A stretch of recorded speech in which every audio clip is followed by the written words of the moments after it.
Latest ആയിട്ട് അഖിൽമാരാർ പങ്കെടുത്ത ഒരു ഫംഗ്ഷന് ദിലീപിനെ സപ്പോർട്ട് ചെയ്തുകൊണ്ട് സംസാരിച്ചിട്ടുണ്ടായിരുന്നു. ആ ഒരു വീഡിയോ ഒന്ന് കണ്ടു നോക്കൂ. 1700-ലധികം പേജുകളുള്ള കോടതിയുടെ വിധിന്യായം വായിച്ചുകൊണ്ടേയിരിക്കുകയാണ്. അങ്ങനെ ഞാൻ വായിച്ച സമയത്ത് ഞാൻ കണ്ട ഒരു ഭാഗം മാത്രം ഞാൻ ഒന്ന് സൂചിപ്പിക്കാം.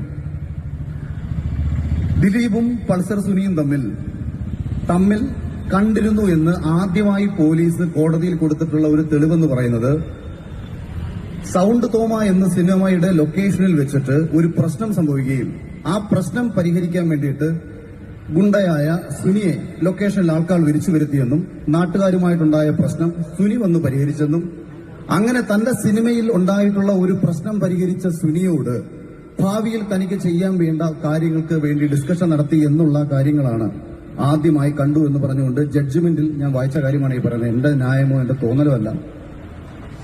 അപ്പൊ അതിന് തെളിവായിട്ട് അന്നത്തെ അന്വേഷണ ഉദ്യോഗസ്ഥൻ വൈജു പോലീസ് കൊടുത്തേക്കുന്നത് രണ്ടാമത്തെ വൗച്ചറിൽ സുനിൽ കുമാർ ബ്രാക്കറ്റിൽ ഗുണ്ട 650 രൂപ കൈപ്പറ്റി എന്നുള്ള ഒരു വൗച്ചറാണ് കോടതിയിൽ തെളിവായിട്ട് കൊടുക്കുന്നത്.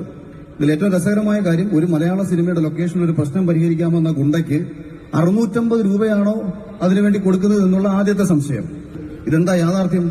അന്നത്തെ സിനിമയുടെ ലൊക്കേഷനിൽ ഗുണ്ടകളായി അഭിനയിക്കാൻ വന്നിട്ടുള്ള ആൾക്കാർക്ക് ജൂനിയർ ആർട്ടിസ്റ്റുകൾക്ക് നൽകിയ വൗച്ചർ ഒരു അന്വേഷണ ഉദ്യോഗസ്ഥൻ കോടതിയിൽ തെളിവായി കൊടുത്തിരിക്കുകയാണ്.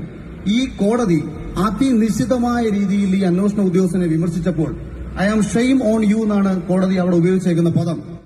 അഖിൽമാരാർ ഈ ഒരു വീഡിയോയിൽ നിങ്ങൾക്ക് കാണാൻ പറ്റുന്നുണ്ട്. ദിലീപിനെ സപ്പോർട്ട് ചെയ്താണ് സംസാരിക്കുന്നത്. ഈ ഒരു വീഡിയോ വെളിയിൽ വന്നതിന് ശേഷം കുറേയധികം പേര് അഖിൽമാരാർ പറഞ്ഞത് ശരിയാണെന്നും അതുപോലെ തന്നെ കുറേയധികം പേര് അഖിൽമാരാർ പറഞ്ഞത് തെറ്റാണ് എന്നുള്ള രീതിയിലും ഭയങ്കരമായിട്ടുള്ള ചർച്ചകൾ നടന്നുകൊണ്ടിരിക്കുകയാണ്. ഈ ഒരു വീഡിയോ അഖിൽമാരാർ പറഞ്ഞതിനെക്കുറിച്ച് നിങ്ങൾ ഈ കാണുന്ന നിങ്ങളുടെ അഭിപ്രായം എന്താണ് എന്നുള്ളത് മറക്കാതെ കമൻറ്റ് ബോക്സിൽ കമൻ്റായിട്ട് പറയുക.